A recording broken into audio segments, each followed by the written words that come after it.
ठाणे येथील Highland super speciality हॉस्पिटलने अलीकडेच ट्रायजेमिनल neuroglia TN नावाच्या एका वेगळ्या मज्जातंतूंशी संबंधित समस्येने ग्रस्त असलेल्या 2 रुग्णांवर यशस्वी शस्त्रक्रिया केल्या आहेत, ज्याला सुसाईड डिसीज असेही म्हणतात. TNला बहुतेकदा वैद्यकीय शास्त्रात ज्ञात असलेल्या सर्वात वेदनादायक वेदना विकारांपैकी एक असे म्हणून वर्णन केले जाते. चेहऱ्यावरील वेदनांची असह्य तीव्रता आणि मानसिक आरोग्य यावर त्याचा विनाशकारी परिणाम होतो. त्यामुळे सामान्यतः याला सुसाईड डिसीज म्हणून संबोधले जाते. हा एक दुर्मिळ आजार असला तरी त्याचे वारंवार चुकीचे निदान केले जाते, ज्यामुळे अनेक रुग्णांना अनावश्यक त्रास सहन करावा लागतो. यात झोप, खाणे, संवाद आणि दैनंदिन कामकाजात व्यत्यय येऊ शकतो, ज्यामुळे एखाद्या व्यक्तीच्या शारीरिक आणि भावनिक आरोग्यावर खोल परिणाम होतो. भारतातील अग्रणी न्यूरोसर्जन डॉक्टर चंद्रनाथ तिवारी यांनी अलीकडे तबस्सुम हफीज आणि नामदेव पाटील या 2 रुग्णांवर यशस्वी शस्त्रक्रिया करून त्यांच्या चेहऱ्यावर हास्य परत आणले. अलीकडेच बॉलिवूड अभिनेता सलमान खाननेही याच आजारावर शस्त्रक्रिया करून घेतली होती. चेहऱ्यावरील वेदना होत असतील तर न्यूरोलॉजिस्ट किंवा वेदना तज्ज्ञांचा सल्ला घेणे आवश्यक आहे. तर डॉक्टर म्हणाले की वेदनांची तीव्रता शारीरिक किंवा भावनिक दृष्ट्या विनाशकारी असू शकते. TNचे झटके सामान्यपणे काही काळासाठी थांबतात आणि नंतर परत येतात. कंपन किंवा गालांशी संपर्क साधल्याने वेदनांचे झटके येऊ शकतात, जसे की दाढी करताना, चेहरा धुताना किंवा मेकअप करताना, दात घासताना, नाक फुंकताना, खाताना, पिताना, बोलत असताना किंवा वाऱ्याच्या संपर्कात आल्यानंतर वेदना चेहऱ्याच्या एका लहान भागावर परिणाम करू शकतात आणि त्या पसरू सुद्धा शकतात. झोपेच्या वेळी वेदना क्वचितच होतात. काही प्रकरणांमध्ये ही स्थिती प्रगतिशील असू शकते, म्हणजेच झटके कालांतराने आणखी वाईट होऊ शकतात, अर्थात दीर्घ आणि वारंवार येऊ शकतात. बेसिकली आजची प्रेस कॉन्फरन्स आपण हायलँड हॉस्पिटलला एक विशेष चर्चेसाठी ठेवली होती. मेंदू संबंधित एक आजार आहे ज्याला म्हणतात ट्रायजेमिनल न्यूरॅल्जिया. ट्रायजेमिनल म्हणजे काय? एक यंत्रिका असते जी आपल्या चेहऱ्याला स्पर्श, दुखणं आणि थंड आणि गरमची जाणीव करून देते. ती जी यंत्रिका आहे ती आपल्या मेंदूहून बाहेर पडते आणि कानाचा मागून आपल्या पूर्ण चेहऱ्यावर त्याचं नेटवर्क असतो. तसंच आपल्या चेहऱ्यावर एक रक्तवाहिनी आहे जी ट्रायजेमिनल नर्व बरोबरच असते आणि ती आपल्या चेहऱ्याला रक्तप्रवाह पोहोचवते किंवा रक्ताचा पुरवठा करते. बरोबर? हे दोन्ही नसं एकमेकाशी खूप लांब असतात, पण काही पेशंटमध्ये हे दोन्ही नसं एकमेकाला असे चिटकून जातात. त्याच्यामुळे काय होतं की करंट पास होतो एकमेकांमध्ये, असं म्हणजे तुमच्या भाषेमध्ये समजून सांगतो, ज्याला म्हणतात न्यूरोव्हॅस्क्युलर कॉन्फ्लिक्ट. आणि त्याच्यामुळे चेहऱ्यावर अगदी जसं वीज कशी चमकते तशी जोरात वेदना होते आणि त्याच्यामुळे माणसाला खूप त्रास होतो. कधी कधी चेहऱ्याचा तो भाग सून पण पडतो आणि तोंड कधी कधी वाकडा पण होतो, वीक पण होतो. तर या आजाराला ट्रायजेमिनल न्यूरॅल्जिया म्हणतात. आमच्याकडचे 2 पेशंट बद्दल आज आपण चर्चा केली. एक नामदेव साहेब आणि एक माझी सिस्टर तबस्सुम आहे. या दोघांनाही आजार होतं. त्यांचं जीवनात हे आजार खूप मोठ्या प्रमाणात झालं होतं. त्यांना खूप म्हणजे दुखणं, पेन, तोंड उघडता पण येत नव्हतं, जेवण करता येत नव्हतं, पाणी पिता सुद्धा येत नव्हतं. देवाची कृपाने त्यांचं सुखरूपी ऑपरेशन झालंय आणि ऑपरेशन नंतर आता त्यांचं आयुष्य नॉर्मल झालं. हे आजार युजली 55-50 वर्ष पेशंटला असतात, पण हल्ली आता म्हणजे मी एक अराउंड 10% पेशंट यंग वयाचे पण बघितले. मानसिक ताणतणाव, प्रेशर, कॉर्पोरेट क्षेत्रात माझं असं म्हणणं आहे की ताणतणाव, प्रेशर किंवा मानसिक रूपचे विषाद वगैरे जे काय डिप्रेशन वगैरे म्हणा तुम्ही, त्याच्यामुळे काय होतो की माणूस स्वतःवरची काळजी घेत नाही आणि विशेष म्हणजे तो पाणी प्यायला कमी करतो. AC मध्ये बसलेल्या माणसाला जास्त तहान लागत नाही आणि जो माणूस पाणी कमी पितो त्याचा मेंदू हळूहळू शुष्क होऊन जातो आणि शुष्क झालेल्या मेंदूमध्येच जे त्यांच्यावरची रक्तवाहिनी आहेत, यंत्रिका आहेत, ते खूप जवळ येऊन जातात आणि तो पण एक मुख्य कारण आहे ज्याच्यामुळे हे त्रास होतो. आपल्या इंडियाचं जे डाटा आहे त्याच्यामध्ये एक 10,000 मध्ये 5 ते 10 लोकांना असा आजार होतो. हे वर्ष साल. बाबा, माझ्यासाठी घर घेत आहात, हा खरंच खूप मोठा निर्णय आहे. मोठा तर आहे, पण गरजेचा आहे आणि TJSB हाऊसिंग लोनमुळे ते सहज शक्य आहे. TJSB हाऊसिंग लोन, अनेक वर्षांचा विश्वास, आता फ्लेक्सिबल पर्यायांसह. ग्रामीण विकास व पंचायत राज प्रणालीला बळकटी देणे नागरिकांना शासनाच्या सेवा थेट उपलब्ध करून देणे, आरोग्य व पोषण जनजागृती वाढविणे तसेच स्वच्छता, लोकसहभाग यावर आधारित विविध राज्य व केंद्र शासनाच्या महत्वाकांक्षी अभियानांची ठाणे जिल्ह्यात प्रभावी अंमलबजावणी होणार आहे। या संदर्भातील पत्रकार परिषद 16 सप्टेंबर रोजी जिल्हा परिषदेच्या मुख्यालयात जिल्हा परिषदेचे मुख्य कार्यकारी अधिकारी रोहन घुगे यांच्या अध्यक्षतेखाली आयोजित करण्यात आली। जिल्हा परिषदेचे मुख्य कार्यकारी अधिकारी रोहन घुगे यांनी माहिती देताना सांगितले की मुख्यमंत्री समृद्ध पंचायत राज अभियान हे ग्रामपंचायत, पंचायत समिती व जिल्हा परिषदांना कामगिरीनुसार प्रोत्साहित करून समृद्ध ग्रामीण भाग करण्यासाठी अभियान राबविले जात आहे। 2025 ते 2026 पासून तालुका, जिल्हा, महसूल विभाग व राज्य या 4 स्तरांवर उत्कृष्ट कामगिरी करणाऱ्या पंचायत राज संस्थांना पुरस्कार दिले जाणार आहेत। या अभियानात सुशासन, सक्षम पंचायत, जलसमृद्ध व स्वच्छ गाव, सामाजिक न्याय, उपजीविका विकास, लोकसहभाग आणि नाविन्यपूर्ण उपक्रम या प्रमुख घटकांवर विशेष भर देण्यात येणार आहे। महाराष्ट्र राज्याचे मुख्यमंत्री देवेंद्र फडणवीस, उपमुख्यमंत्री एकनाथ शिंदे, उपमुख्यमंत्री अजित पवार व प्रधान सचिव एकनाथ डवले यांच्या विशेष मार्गदर्शनाखाली हे अभियान राबवण्यात येत आहे।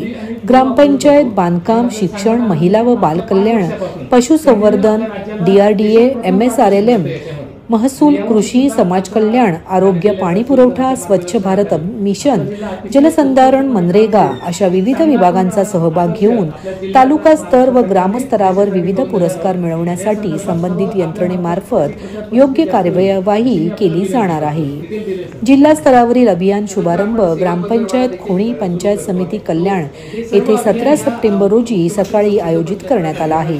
तसेच 17 सप्टेंबर रोजी सर्व ग्रामपंचायतीमध्ये विशेष ग्रामसभा आयोजित करण्यात येणार आहे। महाराष्ट्र राज्याचे उपमुख्यमंत्री तथा पालकमंत्री एकनाथ शिंदे यांच्या हस्ते या कार्यक्रमाचा शुभारंभ होणार आहे। तसेच जिल्ह्यातील सर्व खासदार व आमदार त्यांच्या कार्यक्षेत्रात उपस्थित राहून अभियानाचे शुभारंभ करणार आहेत। सर्वांना नमस्कार। ग्रामीण विकास विभागामार्फत मुख्यमंत्री समृद्ध पंचायत राज अभियान या एका महत्वाकांक्षी आणि सर्वसमावेशक अभियानाची सुरुवात 17 सप्टेंबर रोजी करण्यात येत आहे। या अभियानाचा कालावधी 17 सप्टेंबर ते 31 डिसेंबर हा असणार आहे आणि त्याच्या पूर्वतयारीमध्ये आपण क्षमता बांधणी प्रशिक्षण ही जिल्हा स्तर, तालुका स्तर आणि ग्रामस्तर याच्यामध्ये सर्वच लोकांची क्षमता बांधणी प्रशिक्षण घेतलेली आहेत। क्षमता बांधणी ग्रामसभा घेतलेल्या आहेत। याची मोठ्या प्रमाणावरती प्रचार प्रसिद्धी करण्यात आलेली आहे आणि ह्या अभियानाचं जे स्वरूप आहे ते अगदी सर्वसमावेशक आहे। याच्यामध्ये मोठे 8 मुद्दे आहेत आणि लहान असे 40 मुद्द्यांचा याच्यामध्ये समावेश आहे आणि याच्यामध्ये प्रत्येक स्तरावरती म्हणजे तालुका स्तर असेल, जिल्हा स्तर असेल, विभाग स्तर असेल आणि राज्य स्तर असेल यावरती मिळून 1902 बक्षिस यामध्ये देण्यात येणार आहेत आणि टोटल बक्षिसांची जर रक्कम बघितली आपण तर ती 290 कोटी 33 लाख एवढी मोठ्या प्रमाणावरती ही बक्षिसांची रक्कम असणार आहे। याच्यामध्ये सर्वच ग्रामीण विकासामध्ये ज्या काही सगळ्या डिपार्टमेंटचा आहे तो कृतीसंगम याच्यामध्ये करण्यात येणार आहे। सर्व योजनांचा कृतीसंगम करण्यात येणार आहे। याच्यामध्ये आपण स्वच्छता ही सेवा, सेवा पंधरवडा, त्याच्यानंतर हरित महाराष्ट्र, त्याच्यानंतर पोषण अभियान आणि त्याच्यानंतर स्वस्थ नारी सशक्त परिवार यासारख्या सर्व अभियानांचा कृतीसंगम करणार आहोत। तेही 17 तारखेलाच त्यांचाही शुभारंभ होणार आहे। आपला जिल्हास्तरीय जो शुभारंभ आहे तो कल्याणमध्ये जे खोणी गाव आहे या ठिकाणी आपल्या राज्याचे माननीय उपमुख्यमंत्री श्री एकनाथजी शिंदे साहेब यांच्या हस्ते याचा शुभारंभ जिल्हा स्तरावरती होणार आहे आणि सर्व आमदार आणि खासदार महोदय हे आपापल्या कार्यक्षेत्रामध्ये सर्व ग्रामपंचायतींमध्ये उपस्थित राहून या अभियानाचे शुभारंभ करणार आहे। या अभियानामध्ये सर्वात जास्त महत्त्वाचा जो आहे तो लोकसहभाग आहे, कारण या सर्व योजनांचा कृतीसंगम आणि लोकांचे इनिशिएटिव्ह याच्यामधूनच हे अभियान आपल्याला सशक्त आणि संपूर्ण बनवायचं आहे। तर त्याच्यासाठी माझं सर्व नागरिकांना आणि आपल्याला सर्वांना आवाहन असेल की मोठ्या प्रमाणावरती या अभियानामध्ये सहभागी व्हावं आणि एक समृद्ध ग्रामपंचायत बनवण्यामध्ये आणि समृद्ध ग्रामविकास करण्यामध्ये ठाणे जिल्हा हा नेहमीच अग्रेसर राहील यासाठी आपण सर्वांनी प्रयत्न करावा असं मी आपल्या सर्वांना आवाहन करतो। ठाणे जिल्ह्यात किती ग्रामपंचायतीला निवडण्यात आलं? ठाणे जिल्ह्यामधल्या 100% 431 ग्रामपंचायती या अभियानामध्ये सहभागी राहणार आहे। प्रिपरेटरी कार्यशाळा होती. याच्यामध्ये माननीय मंत्री महोदय जयकुमारजी गोरे, ग्रामविकास मंत्री महोदय यांनी मोठ्या प्रमाणावरती प्रचार प्रसिद्धी आणि मार्गदर्शन याच्यामध्ये केलेलं आहे. त्यांचा अगदी सक्रिय सहभाग आहे आणि त्यांनी स्वतः अशी घोषणा केलेली आहे की ते 2 महिने या अभियान कालावधीमध्ये घरी देखील जाणार नाहीयेत. तर आपण विचार करू शकता की मोठ्या स्तरावरून, प्रत्येक स्तरावरून किती मोठ्या प्रमाणावरती कमिटमेंट या अभियानासाठी आहे. तरी लोकांनीही आपला सहभाग भरभरून द्यावा आणि या अभियानाला यशस्वी बनवावं अशी मी सर्वांना अपेक्षा करतो आणि आवाहन करतो. नागरिकांना आवाहन करण्यात येत आहे की सध्या डासांमार्फत पसरणाऱ्या डेंग्यू या आजाराचा प्रसार रोखण्यासाठी प्रत्येकाने पुढील प्रमाणे कार्यवाही करावी. डेंग्यू आजार एडिस इजिप्ती हा डास चावल्याने होतो. या डासांची पैदास साचलेल्या किंवा साचवलेल्या स्वच्छ पाण्यामध्ये होते. 8 दिवसांपेक्षा जास्त दिवस पाणी उघडे व साचून राहिल्यास त्यात डास अंडी घालतात. अंड्यांच्या अळ्या तयार होऊन पुढे डास तयार होतात. यासाठी आपल्या घरातील पाणी साठे, उदाहरणार्थ बॅरल्स, पिंपे, टाक्या, हौद, रांजणे इत्यादी दर आठवड्याला रिकामे करून घासून पुसून कोरडे करून पुन्हा भरावे. 1 दिवस कोरडा दिवस म्हणून पाळावा. पाणी साठ्यांना घट्ट झाकणे बसवावीत किंवा जुनी साडी, चादर, धोतर यांनी बांधून झाकून ठेवावीत, म्हणजे डास त्यात जाऊन अंडी घालणार नाहीत. घराच्या गच्चीवर, आजूबाजूला, अंगणात कोठेही पाणी साचू देऊ नये. भंगार सामान उघड्यावर टाकू नये. उदाहरणार्थ टायर्स, प्लास्टिक सामान, कुंड्या, टाकाऊ वस्तू इत्यादी. अशा सामानात पावसाचे पाणी साठून त्यात डेंग्यूच्या डासांची पैदास होते. घरातील कूलर्स, फ्रीजच्या पाठीमागील ट्रे हे देखील वेळोवेळी कोरडे करावेत. लक्षात ठेवा, नुसत्या फवारणीने डास घनता कमी होत नाही, तर त्यासाठी डास पैदास ठिकाणे नष्ट करणे ही आपल्या सर्वांची जबाबदारी आहे. कोणताही ताप अंगावर न काढता जवळच्या शासकीय रुग्णालयात मोफत औषधोपचार घ्या. अशा प्रकारे नागरिकांनी सहकार्य केल्यास डेंग्यूचा प्रसार रोखणे सहज शक्य आहे. पाळीव प्राण्यांच्या नैसर्गिक आरोग्य संवर्धनासाठी नाविन्यपूर्ण उपाययोजना करणारी नोवाकुरो नॅचरल्स ही स्वदेशी कंपनी नव्या उत्साहाने पुढे सरसावत आहे.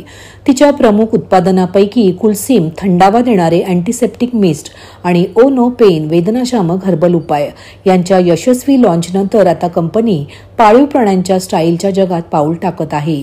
आराम, टिकाऊपणा आणि आकर्षकतेचा संगम असलेल्या नवीन हार्नेस व लिशिसच्या श्रेणींची घोषणा करण्यात आली आहे. प्राण्यांच्या आरोग्याबाबत कंपनी एवढ्यावरच थांबलेली नाही. नोवाकुरो नॅचरल्सच्या प्रयोगशाळेत सध्या टीक नियंत्रणासाठी एक विशेष फॉर्म्युलेशन तयार होत आहे, जे लवकरच कंपनीच्या ग्रूमिंग विभागात दाखल होणार आहे.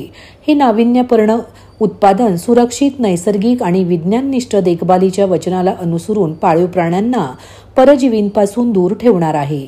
आपल्या पाळीव प्राण्यांना जसे प्रेम मिळते तसेच त्यांना विचारपूर्वक उपयुक्त उत्पादनेही मिळायला हवीत, असे वैदेही गुप्ते, संस्थापक नोवाकुरो नॅचरल्स यांनी सांगितले.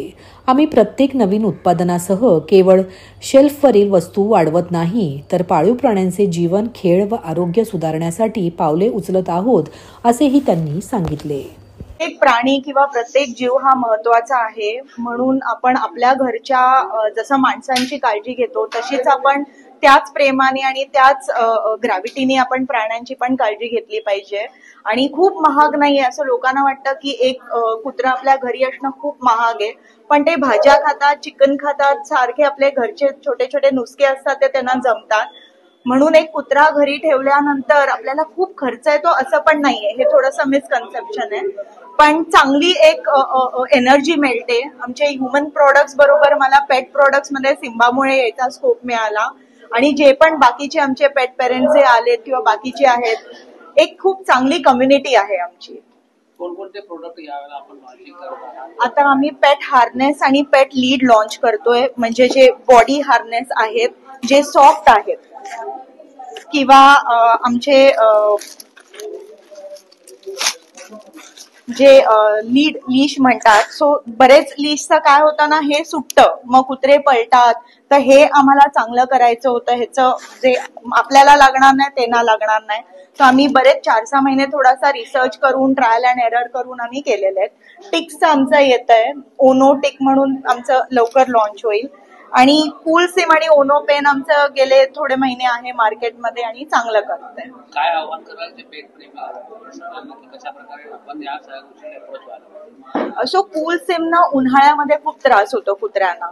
सो ते तुम्ही जर आधी आणि नंतर मारलं. प्रोज आहे जे आपल्याला माहितीये थंडावा येतं, प्राजक्ता आहे जे छोट्या छोट्या किडांना बाजूला ठेवतं, आणि ओनो पेन गरज नाही पडली पाहिजे. पण जर झालं तर औषधं ओरली घेण्यापेक्षा जर आपण टॉपिकली अप्लाय केलं तर हे 2 प्रॉडक्ट आहेत.